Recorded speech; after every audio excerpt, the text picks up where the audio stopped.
once the founder comes to you and says, hey, the money that I raised for the story that I told you, that's not happening. Now, this is a new story. Yeah. How do you people go about it? Anil sir, you can probably See, start if and you share look your at follow-up. when you are doing a startup, it's like a project that you are doing where you're saying here, in this amount of time, I'm going to go from A to B. And if that doesn't happen, you need to be smart enough to say here, okay, like Google Maps, it showed here, but can I take a side road and all that and reach that same target in a very different way?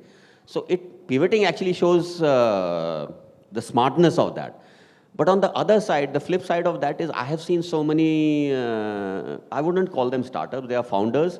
And with every wave, so 5 years back, they were talking about maybe IoT and things like that. And then they started talking about NFT and blockchain. And now they're talking about AI and this thing.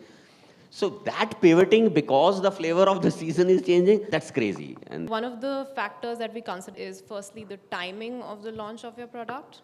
And if there are pivots, how many times and how far away? Because I think those kind of metrics also give us an insight into whether or not this is a stable business or this is a stable mind running the business. I think it's more about why the pivot, right? You want to spend time with your passionate customers, not with your loud customers. So it's very important to understand who are you building for, especially when you have limited funds to utilize, because there are dime a dozen ideas which are out there, but there are very few ideas that can be executed very judiciously.